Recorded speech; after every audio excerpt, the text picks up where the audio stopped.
Hello dear students, आज के इस वीडियो लेक्चर में हम सेक्रेटरी प्रैक्टिस का जो सितंबर में पेपर हुआ है, अभी जस्ट रिसेंटली न्यू कोर्स का बोर्ड पेपर जो है वो सॉल्व करने वाले हैं। तो इसका एक्सप्लेनेशन स्टार्ट करने से पहले मैं आप सभी से रिक्वेस्ट करूंगी कि अगर अभी तक आपने चैनल को सब्सक्राइब नहीं किया है तो प्लीज चैनल को सब्सक्राइब कर बेल आइकन बटन को प्रेस कीजिए ताकि आपको इसी प्रकार के लेटेस्ट वीडियो के नोटिफिकेशंस मिलते रहे। एंड वीडियो को अपने फ्रेंड्स के साथ शेयर करना नहीं भूलना है।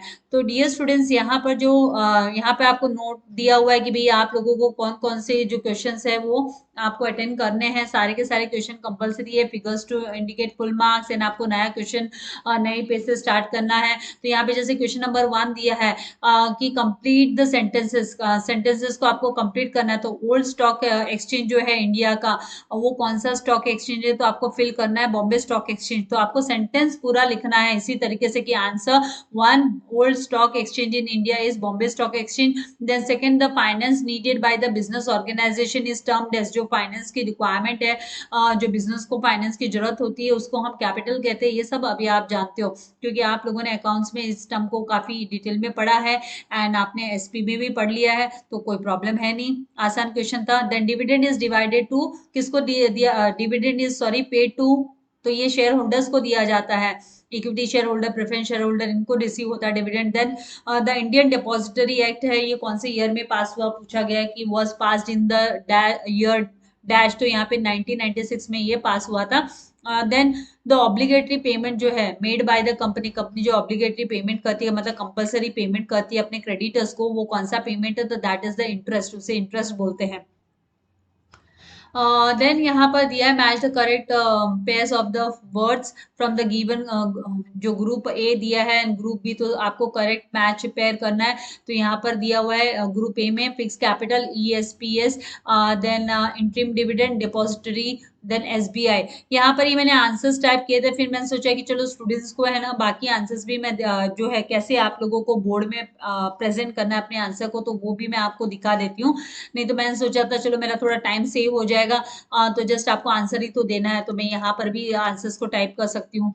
राइट, तो यहाँ पर जो है आप लोगों को ये ध्यान में रखना है कि फिक्स कैपिटल जो है वो किसे दिया जाता है, यहाँ से आपको फाइंड आउट करना है। तो फिक्स कैपिटल मतलब किसके लिए यूटिलाइज होता है, तो वो फिक्स एसेट्स के लिए यूटिलाइज होता है, fix assets.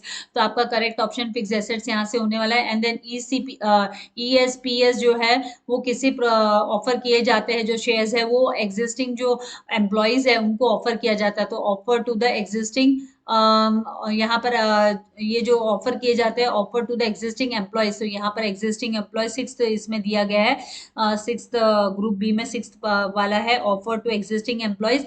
Then interim dividend की बात की तो इंटरिम डिविडेंड को यहाँ से आपको आंसर ढूंढना है कि यहाँ पे क्या फिक्स होगा, offer to existing equity share holders to protect the interest of the investors in securities market, decided and declare by, ये आंसर होगा decided and declared by board of directors. इसको बोर्ड ऑफ डायरेक्टर्स डिसाइड करते हैं, declare करते हैं, declared by board of directors. Then next है depository, तो ये जो डिपॉजिटरी है ये कस्टोडियन होता है, सिक्योरिटीज का कस्टोडियन होता है। तो यहाँ पे ये जो सेकेंड ऑप्शन दिया है ग्रुप बी में, custodian of securities in electronic form, ये हमारा आंसर होने वाला है। एंड देन सेबी जो है security exchange board of India, तो ये किसको कंपनी के लिए काम नहीं, ये है ना इन्वेस्टर्स को, इन्वेस्टर्स का जो इन्वेस्टमेंट उन्होंने किया तो उसको उनके वेलफेयर के लिए ये सिक्योरिटी मार्केट को प्रोटेक्ट, इन्वेस्टर्स को प्रोटेक्ट करती है सिक्योरिटी मार्केट में जिन्होंने इन्वेस्ट किया है, तो to protect the interest of investors in security markets. तो ये सारे के सारे जो आंसर है बोर्ड में आपको किस तरीके से इसकी प्रेजेंटेशन देनी है, तो इसी तरीके से जैसे आंसर बी जिसका ABCD जो आप लोगों को दिया है, तो वो आप लोगों को ये जो हाईलाइटेड पार्ट है इसी तरीके से आप लोगों को आंसर्स जो है लिखने होंगे। नाउ जो नेक्स्ट क्वेश्चन है क्वेश्चन नंबर C। तो क्वेश्चन नंबर C में आपको क्या करना है, अंडरलाइन वर्ड जो है वो गलत दिया हुआ है इसलिए आपको रीराइट कर सेंटेंस लिखना है। तो यहाँ पे बोला है कि bond is a source of short term finance, ये शॉर्ट टर्म नहीं है, 5 इयर्स 10 इयर्स इस तरीके से बॉन्ड इश्यू होते हैं, तो यहाँ पर ये लॉन्ग टर्म का होता है। तो आपको क्या करना है, ये सेंटेंस है ना फिर से लिखना है। मैंने ये पूरा सेंटेंस कंप्लीट सेंटेंस लिखा नहीं है, आप लोगों को लिखना है कि bond is a source of, आपका आंसर जो आएगा वो इस तरीके से आएगा कि bond is a source of long term, फिर आपको फाइनेंस, लॉन्ग टर्म फाइनेंस का ये सोर्स है। तो मेनली क्या है कि सारा इतना मैनेज करो कॉलेज के लेक्चर्स, फिर बाद में ये जो टाइपिंग है तो थोड़ा सा वक्त कम पड़ जाता है, बाकी और कुछ नहीं है। तो आपका answer presentation will be like this. मैंने आप लोगों को दिखा दिया भाई प्रेजेंटेशन कैसे करनी है। तो ये जिस जिस तरीके से जो क्वेश्चन दिया है कि क्वेश्चन नंबर 1 है, ये तो आंसर प्रेजेंटेशन विल बी आपका answer 1। Bond is a source of long term finance, इस तरीके से आपको आंसर लिख लेना है। देन यहाँ पर नेक्स्ट जो है दिया है कि in the primary market already existing securities are traded. ये कहाँ पर ट्रेडिंग की जाती है इनकी? प्राइमरी मार्केट में की जाती है या फिर सेकेंडरी में? तो ऑलरेडी जो एग्जिस्टिंग सिक्योरिटीज है उनका जो ट्रेडिंग जो होता है वो सेकेंडरी मार्केट में किया जाता है, trading. Then third one is the securities are fungible in physical mode. Physical mode में फंजिबल नहीं होता है ये जो फंजिबल होता है मतलब इनको कोई नंबरिंग वगैरह फिक्स नहीं रहते, इजीली हम लोग ट्रांसफर वगैरह कर सकते हैं। तो ये इलेक्ट्रॉनिक फॉर्म में होता है फंजिबल। फंजिबिलिटी जो है वो इलेक्ट्रॉनिक मोड में जो डीमेट अकाउंट में शेयर्स पड़े रहते हैं तो उनकी होती है फंजिबिलिटी। तो यहाँ पर जो है आप लोगों को फिजिकल मोड को हटाकर यहाँ पर क्या लिख लेना है? यहाँ पर आपको इलेक्ट्रॉनिक लिखना है। तो आपको कंप्लीट सेंटेंस लिखना है, पहले ही बता देती हूँ। मैंने खाली हाईलाइटेड पोर्शन जो है वो मतलब हाईलाइटेड आंसर ही आप लोगों को प्रोवाइड किया है। देन जो नेक्स्ट यहाँ पर दिया है, preference share holders get the dividend from residual profits. Residual जो बचा कुचा प्रॉफिट है उसमें से प्रेफरेंस शेयर होल्डर्स को नहीं मिलता है भाई, इक्विटी शेयर होल्डर्स को मिलता है। ये तभी तो बोलते हैं ना, equity share holders are the real owners of the company, real owners होते हैं। Then fifth, in money market the instruments traded have maturity period of more than 1 year. More than 1 year का जो मैच्योरिटी पीरियड होता है जो instruments की trading की जाती है तो वो कैपिटल मार्केट में होता है, इन कैपिटल मार्केट।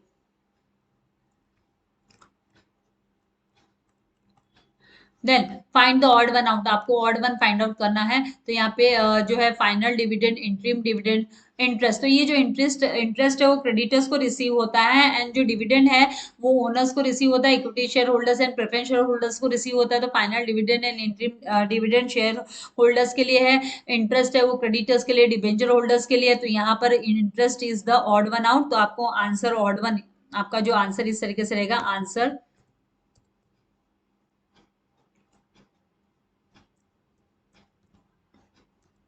1। टाइम कम होने की वजह से सारी जो टाइपिंग कर कर आप लोगों को प्रोवाइड करना डिफिकल्ट हो जाए। इस तरीके से आप आंसर जस्ट इंटरेस्ट आप अपना लिख दोगे, ये आपका आंसर हो जाने वाला है। Then bonus shares, right shares, then ESOS. तो जो ईएसओस होता है वो जो एम्प्लॉयज होते हैं उनके लिए होता है। तो bonus shares and right shares जो है शेयर होल्डर्स को, जो एग्जिस्टिंग इक्विटी शेयर होल्डर्स है उनके लिए है। तो यहाँ पर आपको ईएसओस जो है वो ऑड वन में लिख देना है आंसर में। देन थर्ड वन, जहां पर डिविडेंड दिया, डिपॉजिटर दिया, डिपॉजिट रिसिप्ट दिया। तो डिपॉजिटर एंड डिपॉजिट रिसिप्ट जो है वो आपके डिपॉजिट्स के टाइम दौरान आता है। डिपॉजिटर जो टर्म है वो डिपॉजिट्स वाले चैप्टर के लिए हो गया। डिपॉजिट्स के अंडर हमने स्टडी किया डिपॉजिट रिसिप्ट, जो डिपॉजिट करते हैं डिपॉजिटरी रिसिप्ट उनको रिसीव होती है। तो यहाँ पे जो डिविडेंड है वो शेयर होल्डर से रिलेटेड हो गया। तो आपको यहाँ पर डिविडेंड जो है ऑड वन आउट में लिखना है। Then fourth one, BP BO. तो बीपी मतलब डिपॉजिटरी पार्टिसिपेंट्स होता है, एंड बीओ जो है वो है बेनिफिशियल ओनर। तो बेनिफिशियल ओनर जो है एंड डीपी है, ये डिपॉजिटरी पार्ट सिस्टम जो है उस चैप्टर के अंडर में आता है, उसके टर्म्स है ये। यहाँ पर स्टेट गवर्नमेंट जो है इससे रिलेट नहीं करता है, तो इसको आपको ऑड वन में लिखना है। Then fifth one, debentures trustee. Debenture trustees, trust deed and share holder. तो यहाँ पे डिबेंचर होल्डर्स जो भी डिबेंचर्स लेते हैं कंपनी का तो उनको सिक्योर करने के लिए डिबेंचर ट्रस्ट रेडी करना जरूरी है। एंड डिबेंचर ट्रस्टीज जो सॉरी डिबेंचर ट्रस्टी से वो ट्रस्ट डीड तैयार करते हैं। शेयर होल्डर ये ऑड हो गया, तो आपको आंसर में ऑड वन आउट जो है वो शेयर होल्डर लिखना है। तो आई होप यहाँ तक आपको कॉन्सेप्ट अच्छे से समझ में आ गया है। एक बात मैं आप लोगों को बता दूं, सब कुछ आपकी जो टेक्स्ट बुक में एक्सरसाइज दी है पीछे वहीं से ये सारे पूछे गए हैं, नया कहीं से भी नहीं है। तो आप लोगों को टेक्स्ट बुक की जो एक्सरसाइज अगर आपने अच्छे से सॉल्व कर ली तो आप अच्छे से अच्छा मार्क्स है ना एसपी में स्कोर कर सकते हो, आपको कोई प्रॉब्लम नहीं आने वाली है। फिर बाकी के जो क्वेश्चंस के आंसर्स मैंने ऑलरेडी अपलोड किए हैं, तो मुझे इनके आंसर्स देने की जरूरत नहीं है। आप है ना अपने टेक्स्ट बुक में मार्किंग कर सकते हो कि भाई 2021 में ये क्वेश्चंस पूछे गए कि explain the following terms and concepts, as it is आप लोगों को टेक्स्ट बुक से ही पढ़ना है, और मैं भी टेक्स्ट बुक से ही लेने वाली हूँ इनके आंसर्स, तो बेटर है कि आप मार्किंग कर लो। ऑन कैपिटल वगैरह ये सारा जो क्वेश्चन नंबर 2 है, इसका आप स्क्रीनशॉट ले सकते हैं, मार्किंग कर सकते हैं। देन क्वेश्चन नंबर 3 जो है, केस स्टडी में भी वही बात है, केस स्टडी जो है वो भी आपका एग्जैक्टली जो आपका टेक्स्ट बुक में दिया है वही आपको केस स्टडी दिया हुआ है, तो कुछ नया नहीं है। 3 केस स्टडी दिए, एनी 2 आपको अटेंड करने हैं। फिर डिस्टिंग्विश बिटवीन है, सेम है, एनी 3 आपको अटेंड करना है। 4 मार्क्स का एक है, तो 4 पॉइंट कम से कम आपके आने चाहिए। Then answer the following questions in brief, any 2 आपको अटेंड करना है। 8 मार्क्स का है, तो 4 मार्क्स का ईच है, 2 अटेंड करना है। एक्स्ट्रा करने में पहले नहीं जाना है आप लोगों को, एक्स्ट्रा को पहले नहीं करना है, पहले जितना पूछा है पहले उसको कंप्लीट करना है पेपर को। Then justify the following statements, any 2 करने हैं, तो यहाँ पे 8 मार्क्स का दिया हुआ, 8 मार्क्स है मतलब 4 मार्क्स का ईच हुआ, तो मिनिमम 4 पॉइंट्स तो आने चाहिए। Then attempt the following, any 2 आपको अटेंड करना है। यहाँ पे लेटर है कि शेयर होल्डर्स को जो इशू ऑफ बोनस शेयर्स को लेकर शेयर होल्डर को कैसे कम्युनिकेट किया जाए, कैसे उनको करस्पॉन्ड करेगी कंपनी, and draft a letter to debenture holder in informing. तो ये लेटर्स के भी जो है ऑलरेडी मैंने आंसर्स वीडियो अपलोड किए हुए हैं, तो वहां से आपको आंसर्स मिल जाएंगे। And question number 8, attempt the following any one, आपको कोई भी एक आपको अटेंड करना है, तो यहाँ पे व्हाट इज डिबेंचर क्या है, discuss the different types of debentures यहाँ, या फिर explain the statutory provisions for allotment of shares. तो इन दोनों में से आपको एक क्वेश्चन जो है वो अटेम्प्ट करना है। तो आई होप आप लोगों को हेल्प हो जाने वाली है ये जो मैं आप लोगों के लिए वीडियो लेकर आती हूँ एक्सप्लेनेशन के, एंड आप लोगों के लिए जो सोल्यूशन लेकर आती हूँ, तो वो आप लोगों के लिए हेल्पफुल होगा। उम्मीद करती हूँ कि आप ज्यादा से ज्यादा लोगों के साथ शेयर करेंगे ताकि सबको